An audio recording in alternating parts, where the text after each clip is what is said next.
The sound arrived first. Not a warning.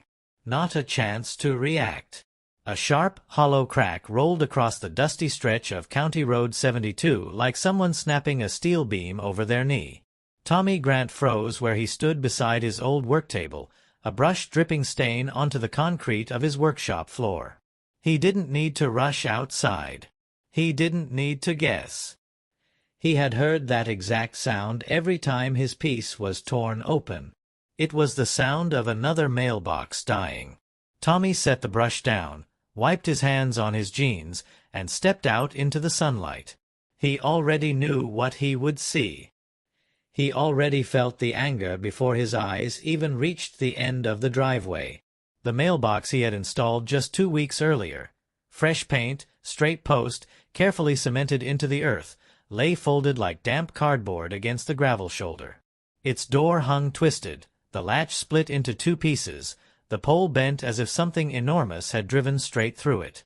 A pale gray SUV with the neighborhood security logo slowed for a moment.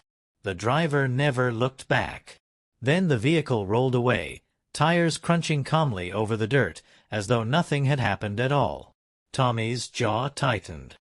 He was 49, worn by years of physical work and sincere effort, and he had fought long and hard to finally own a piece of land outside Midland, Texas. 5 acres. A modest brick house. A barn he kept in better shape than most people kept their kitchens. He loved this place more than he had words for, and he guarded it with the kind of pride that only comes from earning every inch of soil through sweat. But lately, someone was determined to make him feel small. Very small. He walked to the wreckage and stared down at it. 5th one. 5th box in less than half a year. Each time he replaced it with something sturdier. Each time it ended the same way. A neighbor's voice broke the silence. "Again?" asked Linda Wells as she crossed the road with her terrier tugging at the leash. Tommy nodded. "5th time, Linda. I'm keeping count now." She shook her head gently under the bright sun. "They cannot be doing this by accident. Nobody hits the same spot over and over without noticing." Tommy pressed his thumb against the bridge of his nose. Either they don't care or they don't want to care. Both feel the same. 4 months, the HOA had dismissed him. He had shown them photos, receipts, dates, times. He had asked for accountability.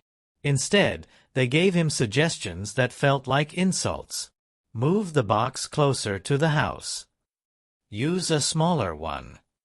Maybe it's just the angle. Try painting it a brighter color. The truth was simple. No one wanted to confront the people driving the patrol SUVs. No one wanted to accuse their own committee. And no one wanted to admit that Tommy's complaints were legitimate. He had tried patience.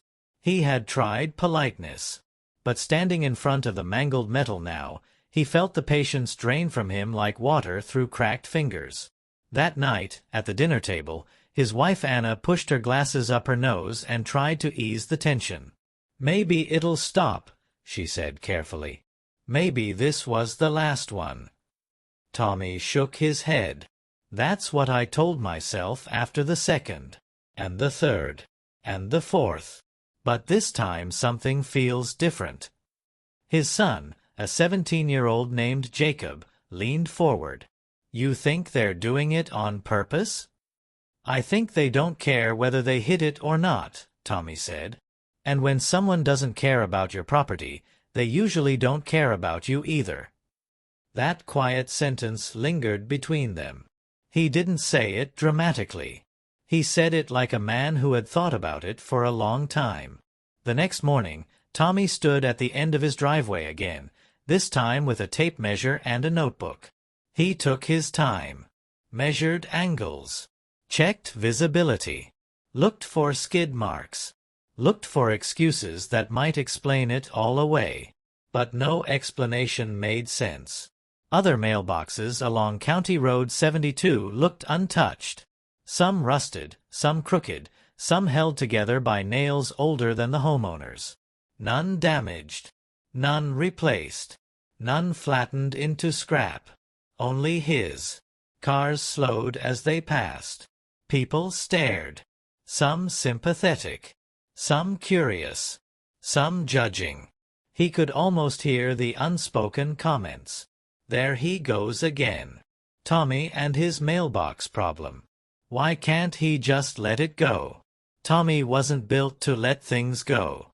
He grew up in Amarillo, son of a mechanic who taught him that real respect had nothing to do with titles and everything to do with holding your ground. He spent 20 years patching pipes, welding broken beams, and fixing machines bigger than most living rooms. He understood structure. He understood pressure. He understood what it took to make something strong enough to withstand force. And as he stood there with the heat rising off the asphalt, he made a decision. Not a loud one. A quiet one that settled deep in his chest like a weight being lowered into place. He was done letting strangers smash pieces of his life. He was done being ignored. He was done asking the HOA for fairness. But he had no idea that the choice he made that morning would set off a chain reaction that would pull every person in the neighborhood into the conflict. It would move from frustration to open confrontation. From confrontation to retaliation. From retaliation to legal warfare.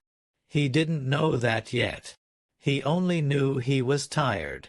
Later that afternoon, he walked back into his barn, closed the door behind him, and pulled out a large sheet of graph paper. He sat at his workbench and began sketching. Lines. Measurements. Materials. Anchors. Steel weight versus vehicle force. His pencil moved with certainty. His plan was taking shape. And the moment he started drawing, the story stopped being about a mailbox. It became about defiance. It became about respect. It became the first spark of a fight that no one saw coming. The design on Tommy's workbench grew more detailed as the hours passed. Not just a mailbox. A message. A line in the dirt no one would cross by accident ever again. He sketched late into the night, the barn lit only by a single bulb buzzing faintly above him. He kept imagining the faces from the HOA meeting last month. People pretending to listen while glancing at their phones. The head of the board, Mark Holden, leaning back like a judge who had already decided the verdict before hearing a single fact. Mark had smirked when Tommy brought up the third destroyed mailbox. He said the road was narrow. He said patrol drivers were volunteers. He said accidents happen. Yet the same accidents never happened to anyone else. Tommy remembered leaving the meeting with his fists clenched. Anna tried to comfort him in the parking lot, but he couldn't shake the feeling of being dismissed. Not mistaken. Not overlooked. Dismissed. The kind of dismissal that digs into your ribs and stays there. The next day he went to the hardware store in Greenwood. Not for supplies. Just for peace. But peace didn't come. An older man near the garden aisle tapped him on the shoulder. "You're the guy with the mailbox problem, right?" His tone was casual. Too casual. Tommy gave a small nod. "Yeah." The man's eyebrows rose. "People saying the patrols got it out for you. Might be something you said at the HOA last year." Tommy felt heat crawl up the back of his neck. "I'm not calling it a conspiracy." The man chuckled. "Call it what you want. But 5 times in a few months? Doesn't smell like coincidence." Tommy drove home slowly after that conversation, the words sitting heavier than he expected. Not because he believed the man completely, but because deep down, the idea didn't surprise him. By the time he walked into the barn again that evening, his decision felt solid. Unshakable. He went back to the sketch, adjusting angles and thicknesses, thinking through how much force it could withstand. He wasn't planning to hurt anyone. He was planning to stop being run over. The next morning, he called in a half-day from work and drove into town for materials. Steel beams. Rebar. Concrete mix. Bolts thick enough that he had to load them individually. He filled the truck bed with enough metal to build something the size of a highway signpost. When he got home, he found a visitor. Linda Wells stood near his mailbox ruins, hands on her hips. She looked at him with the same mix of concern and curiosity he'd seen spreading across the neighborhood. "People are talking," she said. He set down a bag of cement mix. "They'll talk no matter what I do." She hesitated before adding, "Some think you're about to do something drastic." Tommy wiped sweat from his brow. "Drastic is letting them keep running it over." Linda didn't argue. She simply gave a thoughtful nod and walked back across the road. Inside, Anna was at the kitchen sink, her back to him. She must have heard the truck, because she asked without turning, "You start building today?" "Tonight," he said. "You sure this is the right way?" "It's the only way I haven't tried."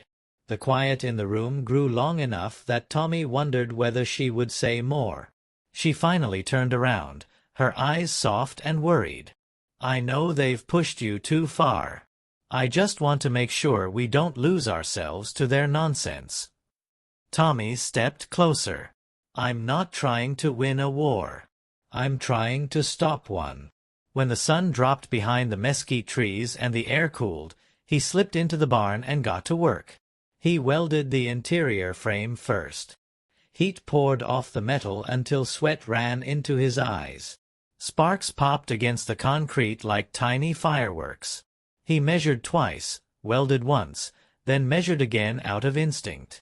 By 10 o'clock, the skeleton of the mailbox structure stood tall against the barn wall.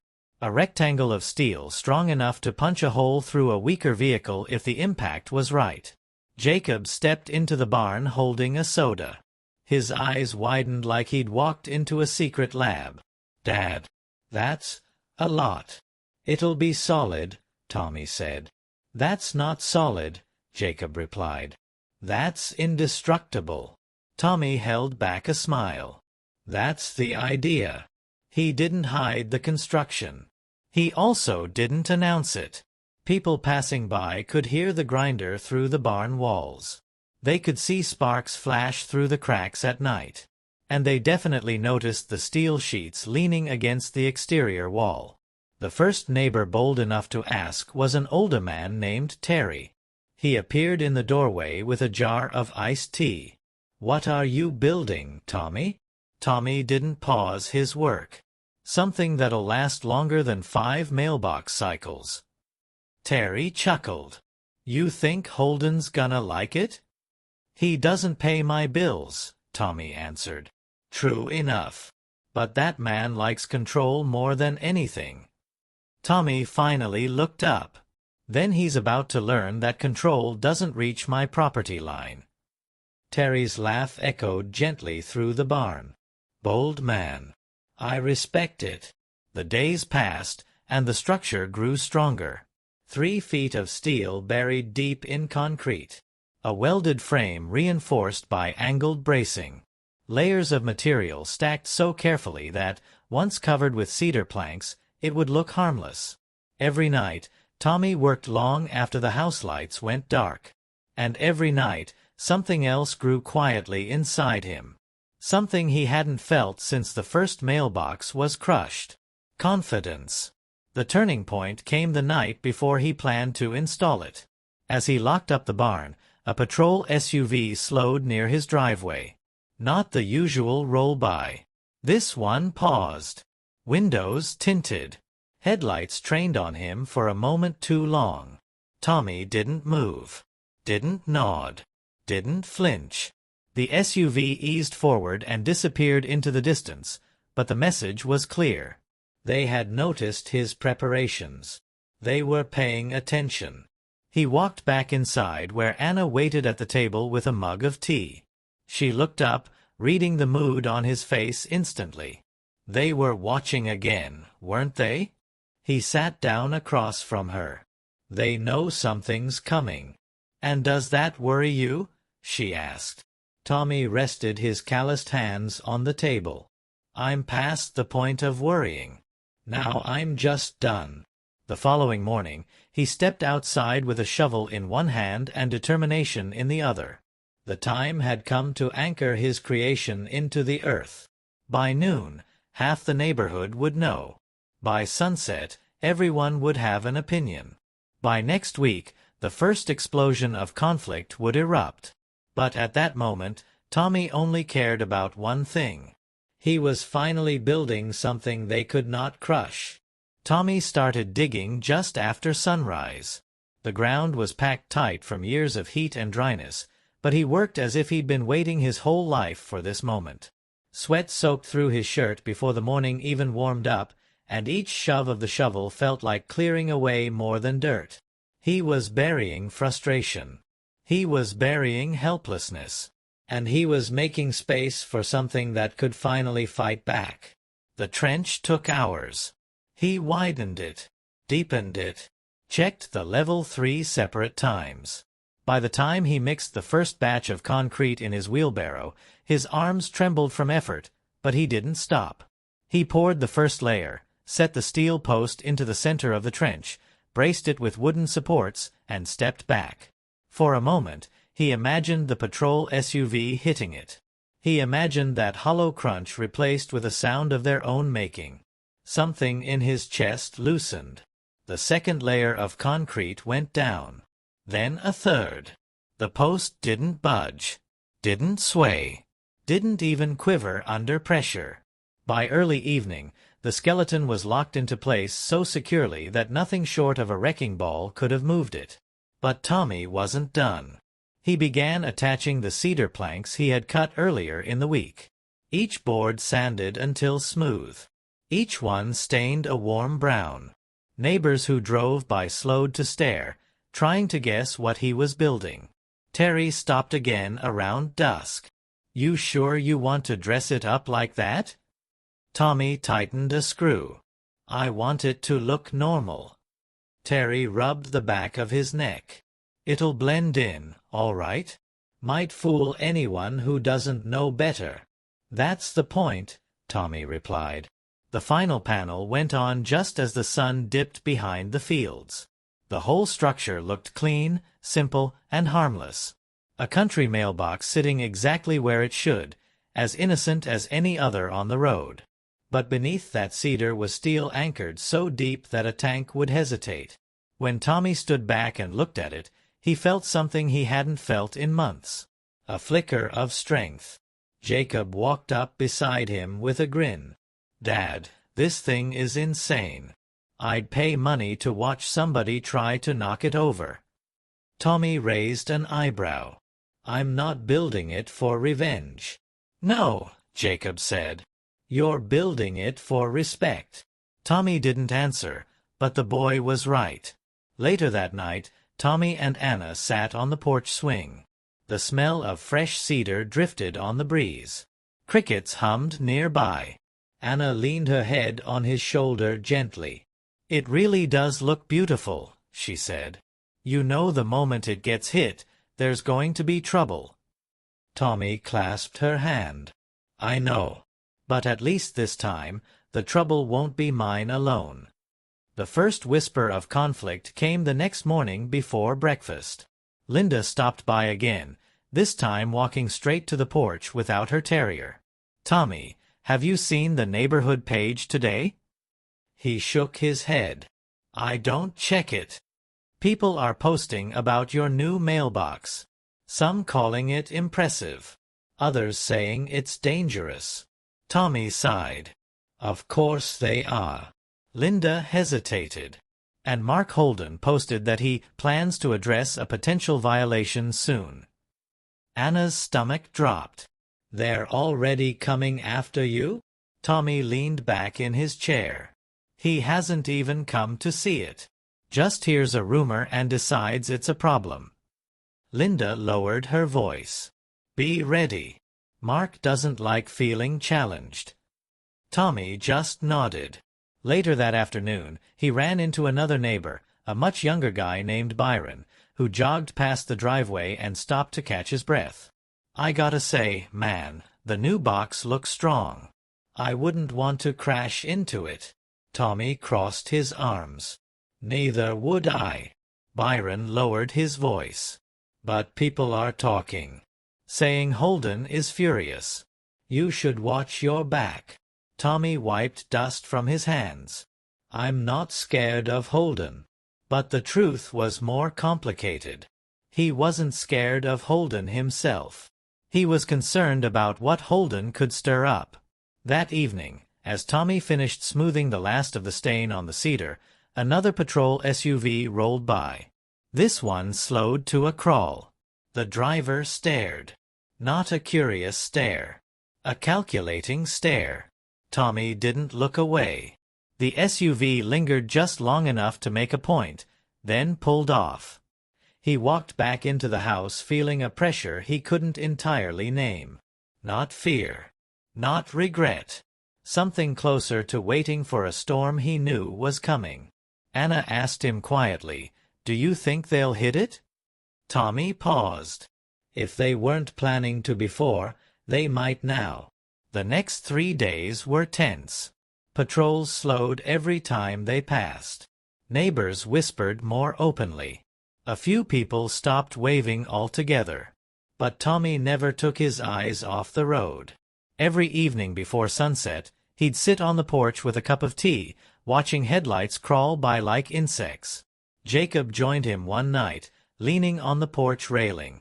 "You think they're actually going to do something?" "They already did," Tommy said. "What do you mean?" "They tried to intimidate me.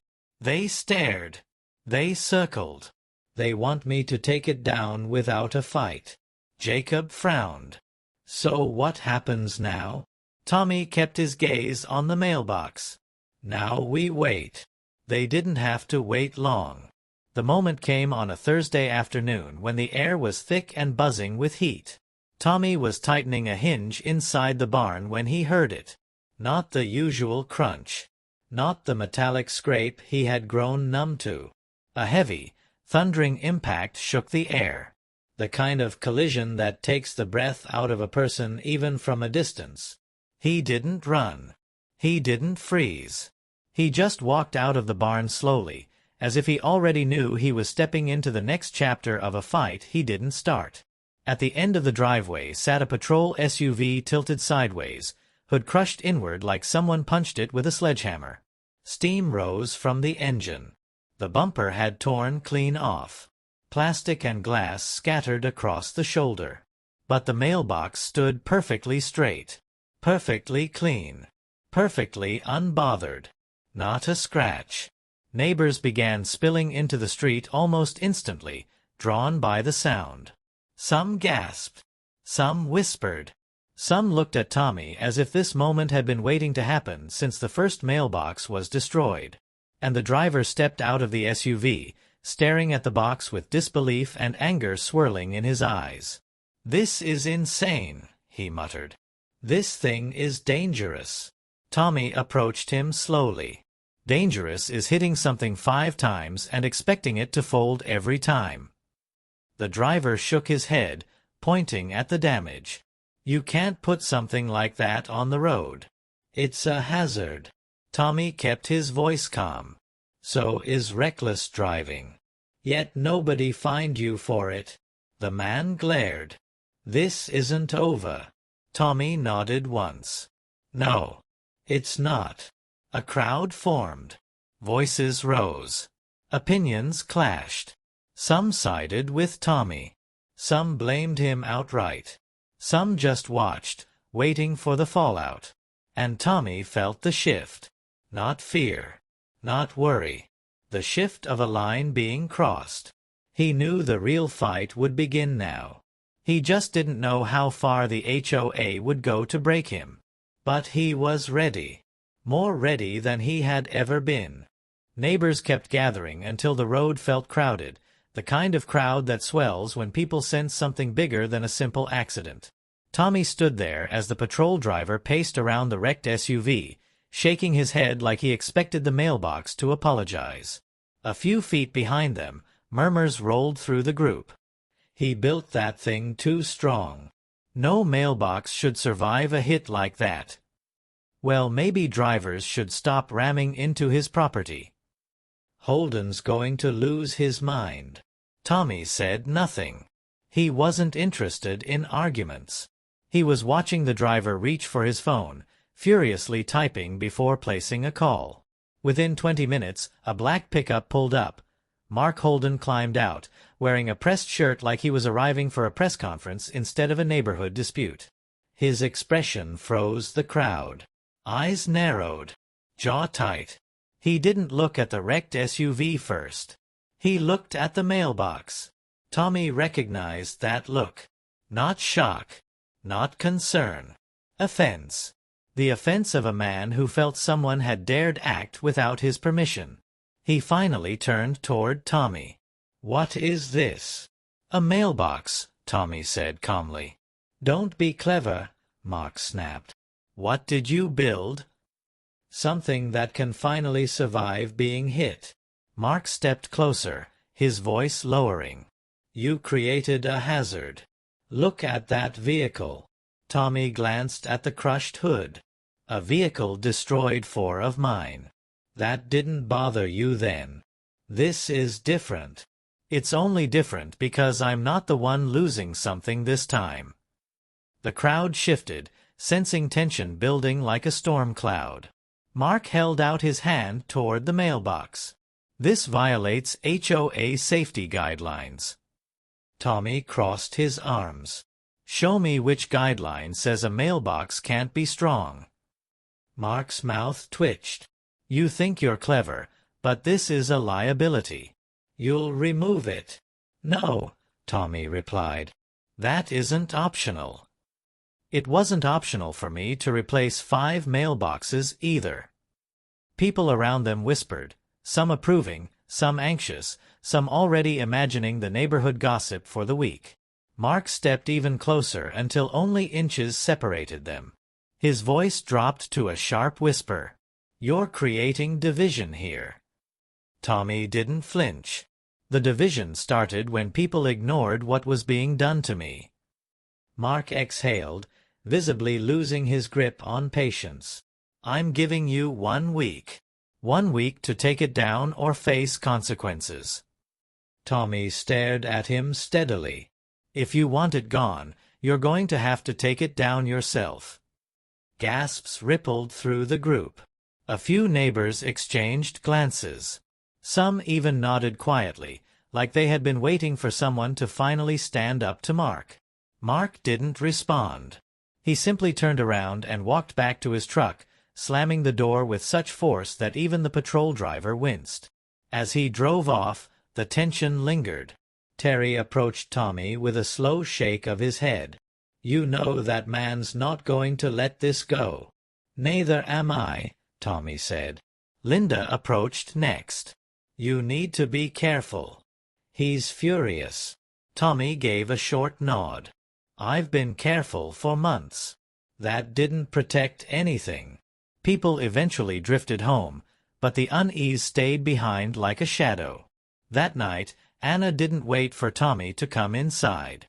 She met him on the porch, the worry in her eyes impossible to soften. "What did he say?" "That I have a week," Tommy answered. "A week until what?" "Until he tries to force it down." Anna sat beside him, her voice trembling slightly. "He'll make this into something bigger. He always does when he feels powerless." Tommy rested his hands together. "I know, but I'm tired of being the only one paying for their mistakes." He didn't sleep much. Neither did Anna. Every headlight that passed made them glance toward the road. By morning, the rumors had exploded. Jacob came home from school with wide eyes. "Dad, everyone's talking about it. Kids are saying you built a mailbox made out of tank parts." Tommy cracked a small smile. "Not quite. One kid said Mark Holden is planning to get lawyers involved." "That sounds more like him." The neighborhood page online was worse. Neighbors posted long paragraphs about safety concerns, reckless construction, and danger to the community. A few defended him, insisting that no normal homeowner should have to replace 5 destroyed mailboxes without support. But the loudest voices were calling for action. That evening, Tommy stepped outside when he heard tires slowing on the road. A patrol SUV parked across the street. Lights off. Engine running. The driver sat inside, staring directly at Tommy. Not a minute. Not 5. An hour. Tommy didn't break eye contact. Not once. When he finally went inside, Anna closed the curtains with a trembling hand. "This isn't about the mailbox anymore," she whispered. "No," Tommy said. "It's about control." The next day, Tommy found something taped to their gate. A thin sheet of paper. Bold handwriting. No signature. "Take it down before someone gets hurt." The words hit harder than he expected. Not because he was frightened. Because it proved something he had suspected all along. This had never been carelessness. This had never been a simple accident. Someone was sending a message. Tommy folded the note, slid it into his pocket, and walked back toward the barn with a calmness that didn't match the danger around him. Jacob met him halfway. "You okay?" Tommy nodded. "We're going to handle this." "How?" "We stop letting them scare us." But fear wasn't the only force tightening around the neighborhood. At the next HOA meeting, the room was stuffed with people. It felt less like a meeting and more like a standoff. Mark sat at the front like a judge ready to pass sentence. He didn't waste time. "We need to discuss the dangerous structure one resident has installed." Tommy stood before anyone else could speak. "My mailbox isn't dangerous." Mark shook his head. "It destroyed a patrol vehicle." "It survived a patrol vehicle," Tommy corrected. "That's the difference." A woman in the second row raised her hand. "What if a child ran into that thing?" "Children don't plow into mailboxes with SUVs," Tommy replied. "But your patrol does."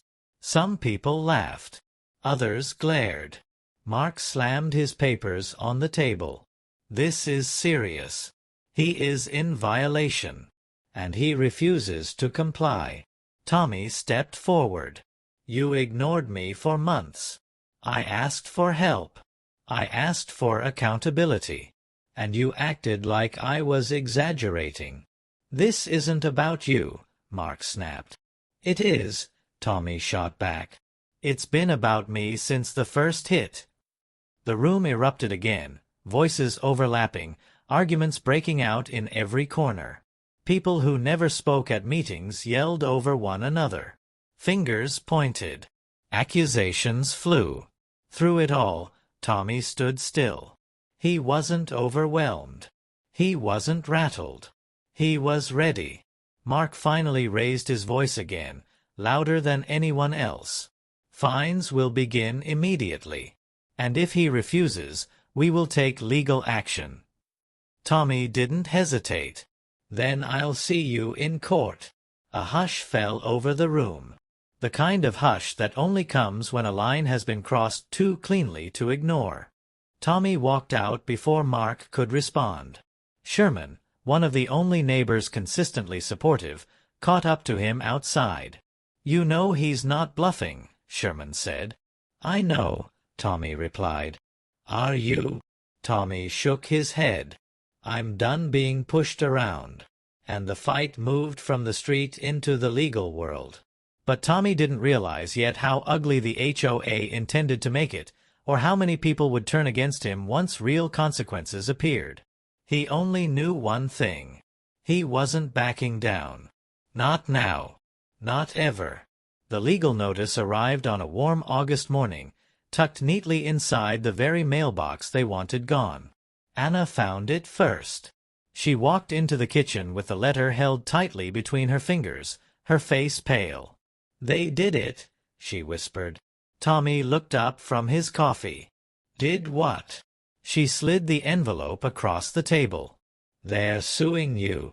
He opened it slowly, reading line by line.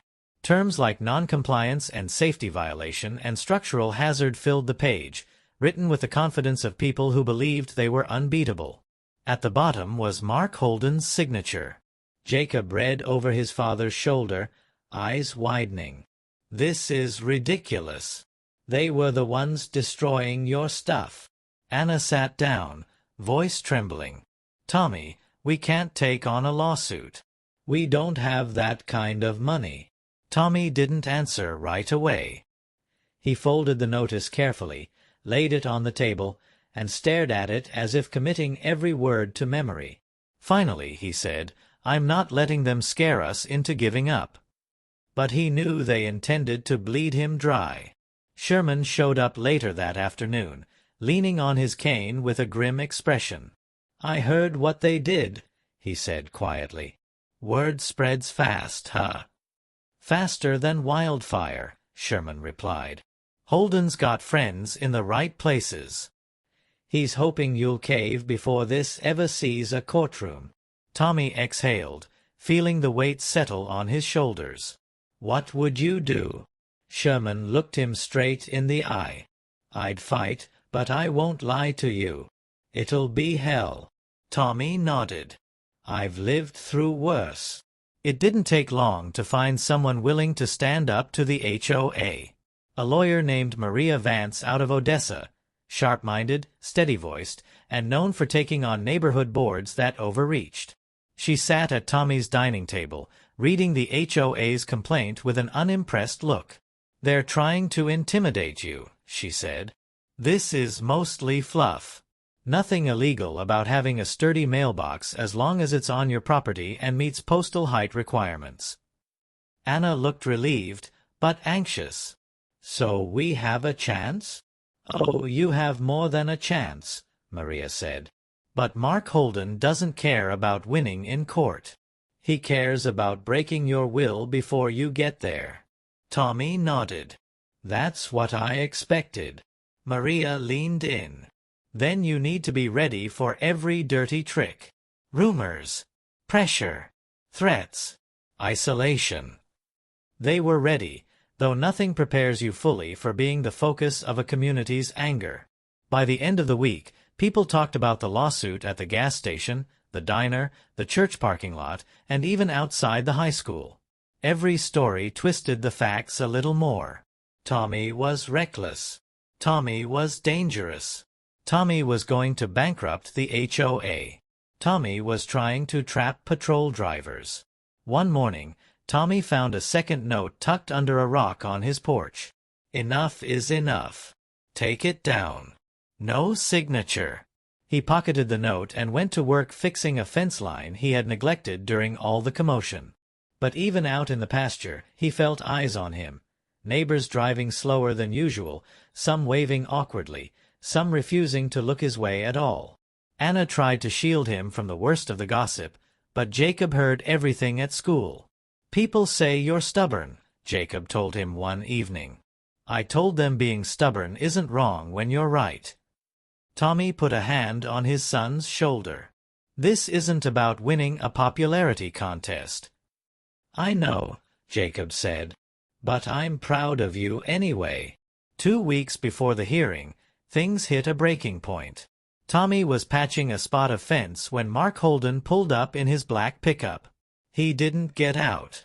He rolled the window down, eyes cold. "Why are you doing this?" Mark asked sharply. "You could end all of this by removing that structure." "It's not a structure. It's a mailbox." "You know what I mean," Mark snapped. "You're dividing this neighborhood. You're making enemies. You're dragging good people into your bitterness." Tommy stayed calm. Good people wouldn't destroy someone's property 5 times. Mark's face tightened. "That was an accident." 5 accidents, Tommy corrected. "And not one apology." Mark leaned closer. "You're going to lose, Tommy. Even if you win, you'll lose. You're making life harder for yourself." Tommy took a slow breath. "Then so be it." Mark stared at him for a long moment, then drove off without another word, just a cloud of dust and tension left behind. The hearing never came. One evening, Maria called while Tommy and Anna sat on the porch watching the sun dip low. "Good news," she said without suspense. "They dropped the lawsuit." Anna covered her mouth, eyes filling with relief. "Dropped?" "They dropped it." "Yes," Maria confirmed. "Too much community pushback. Too many residents quietly supporting you. And the HOA got spooked when I requested documents about patrol activity. They don't want any of that made public." Tommy felt his chest loosen for the first time in months. "So it's over?" "For now," Maria said. "And legally, you're in the clear. They have no case." After the call, Jacob came outside holding 2 cold sweet teas. He handed one to Tommy. "So we won." Tommy shook his head. "We didn't win. We just stopped losing." Anna smiled softly. "Either way, it's enough." The days that followed felt different. The neighborhood quieted. The patrol SUVs kept their distance, passing by in silence instead of glaring attention. People who once whispered now nodded politely at Tommy at the grocery store. Sherman stopped by with a lawn chair, settling in beside Tommy like he planned to spend the evening. "You didn't just stand up for yourself," Sherman said. "You stood up for anyone who's been pushed around by people who think power makes them right." Tommy shrugged lightly. "I wasn't trying to make a statement." "Doesn't matter," Sherman replied. "You made one anyway." Tommy looked toward the end of his driveway. The mailbox stood there, cedar shining warm in the fading light. It hadn't moved an inch since the crash. It hadn't bent. It hadn't bowed. Neither had he. Anna stepped out onto the porch and leaned against him gently. "Was it worth it?" she asked. Tommy thought for a long moment before answering. "Yes. Because sometimes you have to make people see you won't disappear just because they want you to." Jacob plopped down on the steps nearby. "Kids at school still talk about the mailbox," he said proudly. "They say it's legendary." Tommy chuckled. "It's not legendary. It's just strong." "Like you," Jacob replied. The sun dipped below the horizon, leaving the land quiet and still. Crickets sang in the fields. A faint breeze carried the scent of warm grass. And for the first time in months, Tommy felt something he had almost forgotten. Peace.